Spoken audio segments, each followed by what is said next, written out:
السلام علیکم۔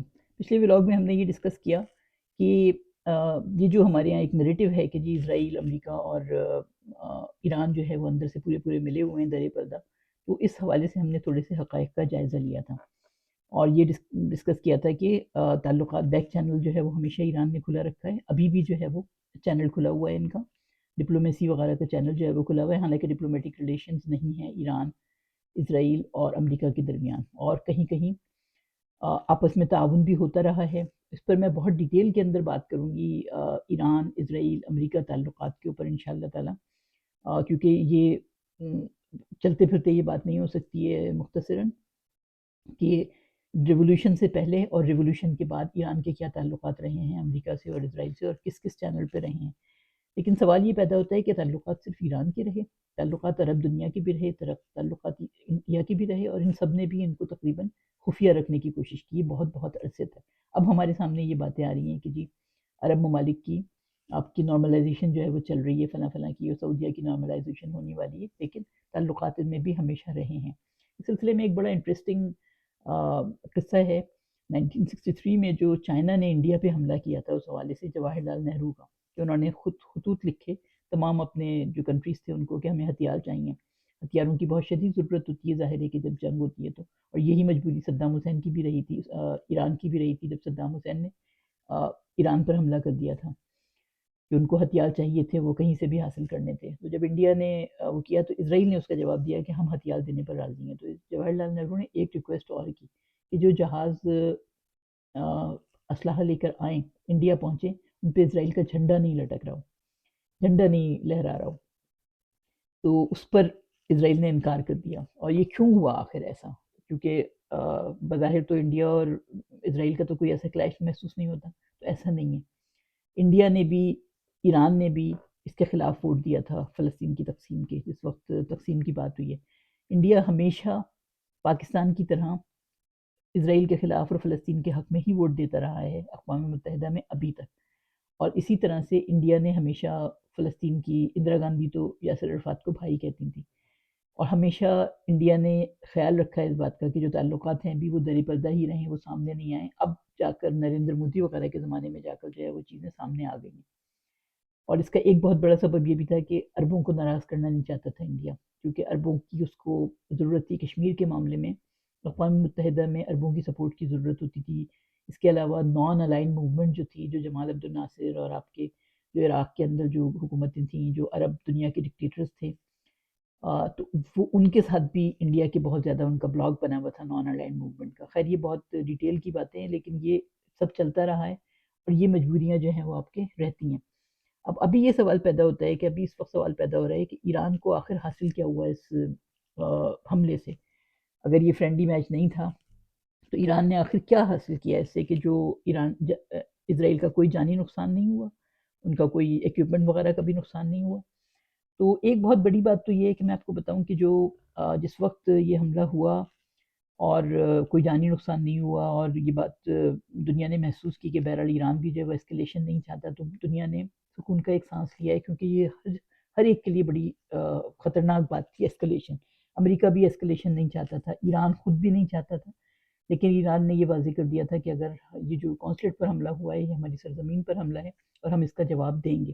اس سے قبل جو کچھ ہوتا رہا تھا وہ شیڈو وار اس کو کہا جا رہا تھا، کہ حزب اللہ کی اور شام اور عراق کے اندر جو ملیشیاز تھیں وہ امریکہ کے اوپر حملہ کبھی کرتی تھیں تھوڑے بہت، اس کا جواب دیا جاتا تھا۔ ان کے اپنے جنرل کو مار ڈالا گیا، قاسم سلیمانی کو۔ قونصلیٹ کے اندر بہت بڑے جو ان کے ٹارگٹس تھے، افسران تھے ایرانی آرمی کے، وہ آپ کے شہید ہوئے۔ اس کے علاوہ آپ کے شام کے اندر جو ہے وہ امریکی مفادات کے خلاف شام کی حکومت کا ساتھ دیتا رہا ایران۔ حزب اللہ جو کچھ کرتی رہی اس کو بھی جو ہے وہ ایران کا ہی پارٹ سمجھا جاتا ہے، ایران کا پارٹنر سمجھا جاتا ہے۔ تو یہ سب شیڈو وار چل رہی تھی کہ ادھر سے بھی اور ادھر سے بھی، اور ایک ہٹ اینڈ رن والا ایک سچویشن تھی۔ تو یہ ہٹ اینڈ رن والی جو سچویشن تھی کہ آپ حملہ کریں اور بھاگ جائیں، یا آپ مانیں ہی نہیں کہ یہ آپ نے حملہ کیا تھا، یا آپ نے تھوڑا بہت کر دیا اور آپ دوسرے کو دیکھ رہے ہیں کہ اچھا جی سائنسدان پہ ہم نے حملہ کیا، ایران نے کوئی جواب نہیں دیا۔ اور یہ بات تھوڑی سی اس میں بھی لی گئی کہ جی ایران بزدل ہے، اور یقیناً ایران بہت سمجھداری کے ساتھ، بہت ذمہ داری کے ساتھ ایکشن لینے والا ہے، سوسائڈل ریجیم نہیں ہے، یہ بات اب آپ کے مغربی میڈیا بھی ڈسکس کر رہا ہے کہ جو اس کا ایک امپریشن تھا کہ جی یہ ملا ہے، فرینٹک ملا ہے، میڈ ملا ہے، کچھ بھی کر سکتا ہے، تو یہ والا جو امپریشن تھا یہ اس نے بہت حد تک جو ہے وہ اس وقت جو رویہ ابھی سامنے آیا ہے ایران کا، اس سے بھی اب یہ بات ڈسکس ہو رہی ہے بہت واضح طور پر. لیکن 45 سال میں بھی جن لوگوں نے ایران کو بہت قریب سے دیکھا ہوا ہے، جو لوگ واقعتاً سارے واقعات کو، اس کے طرز عمل کو جو ہے وہ کرتے رہے ہیں، تو انہوں نے بھی دیکھا ہے کہ ایران کا ایسا اگریسو رویہ نہیں رہا کہ وہ اچانک کسی ملک کے اوپر حملہ کر دے یا اپنے اس کی پرواہ، اپنے نقصان کی پرواہ نہ کرے. تو ابھی جو اس وقت ہوا ہے تو اس میں اگر دیکھا جائے تو ایران نے، ایک تو یہ کہا جا رہا ہے کہ ایران نے اسرائیل کی ڈیٹرنس کو ختم کر دیا، کہ اسرائیل کے جو انونسبلٹی تھی کہ جی اب عربوں نے تو ہتھیار ڈال دیے تھے کہ ایران، اسرائیل کے پاس اتنی طاقت ہے کہ اس کو کوئی چیلنج نہیں کر سکتا. تو سب سے زیادہ دنیا کا جو سفسٹیکیٹڈ میزائل ڈیفنس سسٹم تھا اس کو بہرحال ایران نے چیلنج کر دیا، اور یہ بات امریکہ نے بھی مانی ہے کہ 10 سے 15 میزائل بہرحال گرے ہیں. اور یہ بھی دنیا میں ڈسکس ہو رہا ہے کہ یہ ایران کے سب سے زیادہ تھکے ہوئے میزائل تھے، تھکے ہوئے ڈرون تھے، سب سے تھکی ہوئی ٹیکنالوجی تھی ایران کی، وہ اس نے استعمال کی ہے. اور میرا تو خیال ہے اس نے گیٹ ریڈ بھی کیا کہ جان بھی چھوٹے اس کی ان پرانے میزائل سے، اور اس سے کہ جب ایکچوئل جنگ اسٹارٹ ہو یا اصل میں واقعتاً اگر اسکلیشن اسٹارٹ ہو تو پھر یہ اپنے لیٹسٹ جو ہے وہ میزائلز یوز کرے گا ایران. ایک تو ڈیٹرنس کیپیبلٹی ختم کی، پھر یہ بات ہو رہی ہے کہ ایکویشن کو چینج کر دیا ایران نے.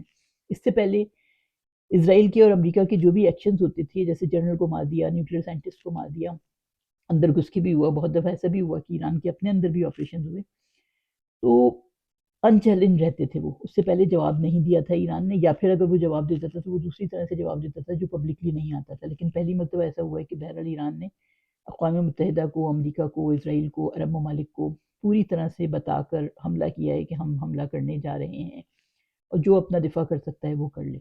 حملے کے بعد بھی انہوں نے یہی اعلان کیا کہ ہم اسکلیشن نہیں چاہتے. اگر، اور تینوں طرح کی دھمکیاں اس نے دی ہیں. اسرائیل کو بھی دھمکی دی، اسرائیل کو یہ دھمکی دی کہ اگر آپ نے جواب دیا اس کا تو پھر ہم اچھی طرح نمٹیں گے، اور اس دفعہ ہم وارننگ نہیں دیں گے، ابھی تو ہم نے سب کچھ وارننگ وغیرہ دے کر کیا ہے. امریکہ کو اس نے یہ دھمکی دی کہ اگر امریکہ نے ساتھ دیا اسرائیل کا تو امریکی تنصیبات جو مشرق وسطیٰ میں موجود ہیں ان کو بھی ڈائریکٹ ہٹ کیا جائے گا. نمبر 3، اس نے گلف کنٹریز کو جو اسرائیل کے اور امریکہ کے اتحادی ہیں ان کو بھی اس نے دھمکی دی ایران نے. اس نے کہا کہ اگر کسی کی فضائی حدود بھی استعمال ہوتی ہیں ہم پر حملہ کرنے میں تو ہم اس کو بھی دشمن کنسیڈر کریں گے. اور یہی وجہ ہے کہ جو اسرائیل کا حملہ سامنے آیا ہے تو اس میں امریکہ نے ساتھ نہیں دیا. امریکہ نے بالکل واضح کیا، ایک تو کہا کہ اپنی فتح سمجھ کر چھوڑ دے، پہلے تو یہ کہا گیا، پھر یہ کہا گیا کہ اچھا ہم ساتھ نہیں دیں گے. یہ بات بھی واضح کر دی امریکہ نے شروع میں ہی، اگر اسرائیل کوئی وہ کرتا ہے تو ہم اس اوفینسو میں ساتھ نہیں دیں گے. بلکہ جب حملہ ہو گیا تو اس وقت جو سیکرٹری بلنکن تھے، یہ اٹلی کے اندر اس وقت G7 کانفرنس چل رہی تھی، وہاں پر وہ موجود تھے، اور وہاں پر انہوں نے کہا کہ جی ہمیں تو کوئی پہلے سے اطلاع نہیں دی، ہمیں عین وقت پہ پتہ چلا ہے. مطلب انہوں نے اس حملے سے لا تعلقی شو کی جو اسرائیل نے ایران پر کیا ہے. تو جو حملہ ہوا ہے اس کے بارے میں آپ لوگوں کو بھی پتہ چل چکا ہوگا کہ اتنا بڑا حملہ نہیں ہے وہ جتنا ایران نے اسرائیل پر کیا تھا. لیکن بہرحال جو ڈرون ہیں ان میں سے کچھ کے بارے میں یہ بھی کہا جا رہا ہے کہ ایران کے اندر سے ہی گئے، کیونکہ ایران کے اندر بھی اسرائیل کا ویسے نیٹ ورک بہت وہ ہے. مگر بہرحال اس بار یہ چیزیں ابھی تفصیلات سامنے آ جائیں گی، لیکن ایران بھی اس کو بہت ڈاؤن پلے کر رہا ہے. جو میزائل گرے وہ اصفہان تک گئے، اور اصفہان اس کا سینٹر بھی ہے، آپ کے نیوکلیئر فیسلٹیز کا بھی سینٹر ہے ایران کا، اور وہاں پر فوج بھی بہت بڑی تعداد میں موجود رہتی ہے. اور اس کے علاوہ جو حملے ایران اسرائیل پہ کیے گئے وہ بھی، اس کا سینٹر بھی جو تھا وہ آپ کا اصفہان تھا. تو ایک طرح سے سمبولیکلی اسرائیل نے بھی اپنی ڈیٹرنس شو کی ہے کہ ہم بھی یہاں تک حملہ کرنے کی کیپیبلٹی رکھتے ہیں اگر دو بدو لڑائی ہوتی ہے یا اسکلیشن بڑھتی ہے. لیکن اسرائیل نے بھی ایران کو امیٹیٹ کرتے ہوئے حملے کو جو ہے وہ بہت محدود رکھا ہے. کسی جانی نقصان کی اطلاع ابھی تک ایران نے یا کسی اور ذریعے سے نہیں ملی. نیوکلیئر فیسلٹیز جو ہیں ایران کی وہ محفوظ ہیں، خود ایران کا بھی اپنا کہنا ہے کہ وہ محفوظ ہیں، اور بین الاقوامی جو ایٹامک انرجی کمیشن ہے اس نے بھی کہا ہے. اور اس کی بہت بڑی وجہ یہ ہو سکتی ہے، اسرائیل تو مسلسل پیچھے رہا ہے ایران کے ایٹامک پاور کے اور نیوکلیئر پاور بننے کے، کہ ایران کے ہی ایک تجزیہ نگار کا یہ کہنا تھا کہ ہم نے بہت عرصے پہلے یہ اسٹریٹجی بنا لی تھی کہ زمین کے اوپر کچھ بھی نہیں ہوتا، زمین کے بہت نیچے ہوتا ہے جو کچھ بھی ہوتا ہے. تو بالکل وہی جو حماس نے بھی بنائی اپنی اسٹریٹجی، کہ اس کو پھر حملہ کرنا اتنا آسان نہیں ہے. ویسے ایران کے ایٹامک پروگرام کے اوپر سائبر حملہ ایک ایسا ہو چکا ہے اس کے بارے میں یہ کہا جاتا ہے کہ سالوں پیچھے چلا گیا تھا ان کا پروگرام جو ہے. اس طرح کا حملہ جو ہے وہ اسرائیل نے کیا ہے. اور میں آپ کو یہ بھی بتاؤں کہ جب ان کے نیوکلیئر سائنٹسٹ وغیرہ کو مارا گیا ہے تو گوگل نے اس بات کی گواہی دی ہے، گوگل نے انفارم کیا ہے امریکہ وغیرہ کو کہ ایران جو ہے اس کے پاس سائبر اٹیک کرنے کی کیپیبلٹی ہے، اور ایران کرتا رہا ہے اسرائیل کی اور امریکہ کی جو کمپنیز ہیں اس کے اوپر حملے. خیر یہ بہت ڈیٹیل کے اندر بات ہو جائے گی، ہم کبھی ڈسکس کریں گے. اچھا، اب ایک چیز اور ایران نے جو کی اسی حوالے سے، جو جواب دینے کے حوالے سے، وہ یہ کیا کہ اسٹریٹ آف ہرمز میں اسرائیلی جہاز کو جو ہے وہ آپ کے اغوا کر لیا. اب یہ بظاہر تو چھوٹا سا عمل محسوس ہوتا ہے، لیکن اس کے بڑے دور رس اثرات تھے. یہ ایران کا یہ میسج تھا دنیا کو کہ اگر ایسکلیشن بڑھی تو ایران جو ہے وہ اسٹریٹ آف ہرمز کو جو ہے وہ اسی طرح بلاک کرنے کی اہلیت رکھتا ہے جس طرح حوثیوں نے کوشش کی ہے ریڈ سی کو بلاک کرنے کی. اور میں آپ کو بتاؤں، دنیا کا 40% تیل جو ہے وہ اسٹریٹ آف ہرمز سے گزرتا ہے، اس پر ایران کا کنٹرول ہے. اور ایک جہاز کو اغوا کر کے انہوں نے یہ بتا دیا کہ ہم یہ کر سکتے ہیں. اور یہ صرف امریکہ کا نقصان نہیں ہے، پوری مغربی دنیا کا لیے تیل بہت زیادہ مہنگا ہو جائے گا. عرب ممالک جن کا وہی تیل کی بہت بڑا جو ان کا انکم کا ذریعہ ہے وہی تیل کی آمدنی ہے، تو وہ بہت بری طرح سے متاثر ہوتے اس سے اگر ہرمز ہوں گے، اگر ایسا ہوتا ہے تو یہ ایک ٹرمپ کارڈ ہے جو آبنائے ہرمز ہے، اسٹریٹ آف ہرمز ہے. اس کو بلاک بھی کر سکتا ہے ایران جو ہے، کہ وہاں پر جو ہے وہ آپ کے ایک دفعہ سوئس کینال میں مصر یہ کام کر چکا ہے، آپ کے یہ جہاز ڈبو دیے گئے تھے اس میں اور اس کو بلاک کر دیا گیا تھا. تو یہ بھی میسج اس نے دیا کہ وہ پوری انٹرنیشنل ٹریڈ کو چوک کر سکتا ہے ایران جو ہے وہ، اگر اس ایسکلیشن بڑھتی ہے، اس کو کوئی ٹف ٹائم دیکھنا پڑتا ہے اگر ایران کو.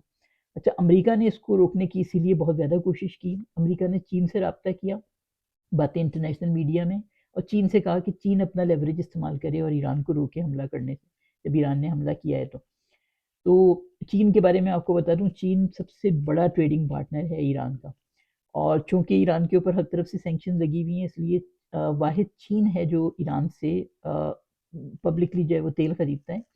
اور $1.5 بلین کا تیل روزانہ چین جو ہے وہ خریدتا ہے. انٹرنیشنلی جو اعداد و شمار ہیں، $1.5 ملین کا. $1.5 ملین کا مطلب ہے کہ 10 دن کے اندر جو ہے وہ آپ کے 1.5 بلین، سوری، آپ کے کیلکولیشن کر لیں اس کو، اگر کہ $1.5 ملین جو ہے وہ بہت بڑی رقم ہوتی ہے اگر دیکھا جائے تو. اس کا تیل روزانہ چین کو فروخت کر رہا ہے، صرف چین کو. اس کے علاوہ بھارت بھی خریدتا ہے مختلف ذریعوں سے جو ہے، ان میں بہت کچھ جو ہے وہ بلیک مارکیٹ کے ذریعے بھی ہوتا ہے. لیکن امریکہ نے جو ہے وہ اس کی اجازت نہیں دے رکھی ہے. بھارت کو کے اوپر آنکھیں بند کر کے رکھتا ہے امریکہ. چین ماننے پر راضی نہیں ہے، اتنی بڑی طاقت ہے بہرحال. لیکن پاکستان نہیں خرید سکتا، بہت بڑی تعداد میں ملک نہیں خرید سکتے، اور اسی لیے ایران کو جو ہے اپنا تیل سستا کر کے بیچنا ہوتا ہے. لیکن بہرحال وہ کما رہا ہے اپنے تیل سے. لیکن چین کے بارے میں یہ بات سامنے آئی کہ چین کو امریکہ نے پریس کرنے کی تو کوشش کی کہ وہ ایران کو منع کرے، لیکن چین خود چاہتا ہے یا نہیں چاہتا ہے ایسا کہ ایسی کوئی ایسکلیشن جو ہے وہ کم ہو. لیکن بہرحال وہ چین نے اپنا کوئی کردار ادا نہیں کیا، یہ بات سامنے آئی.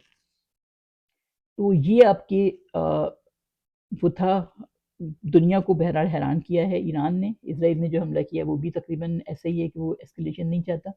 اور اسرائیل کا ایک وجہ یہ بھی، دو تین جو وجوہات بتائی جا رہی ہیں وہ یہ بتائی جا رہی ہیں، اسرائیل بھی نہیں ایسکلیشن چاہتا کیونکہ غزہ سے اس کی جنگ ہو رہی ہے، وہ پھیلانا نہیں چاہتا اس کو. لیکن اسرائیل اس سے پہلے جو ہے وہ شرارتیں کرتا رہا تھا. نمبر 2 یہ کہا جا رہا ہے کہ ایران نے جو اپنا مسل دکھا دیا ہے آپ کے، کہ جو بہرحال اس کے میزائل ڈیفنس سسٹم کو وہ کر کے، اور سب سے بڑی بات یہ تھی کہ ایران نے اپنے کسی پراکسی کو استعمال نہیں کیا.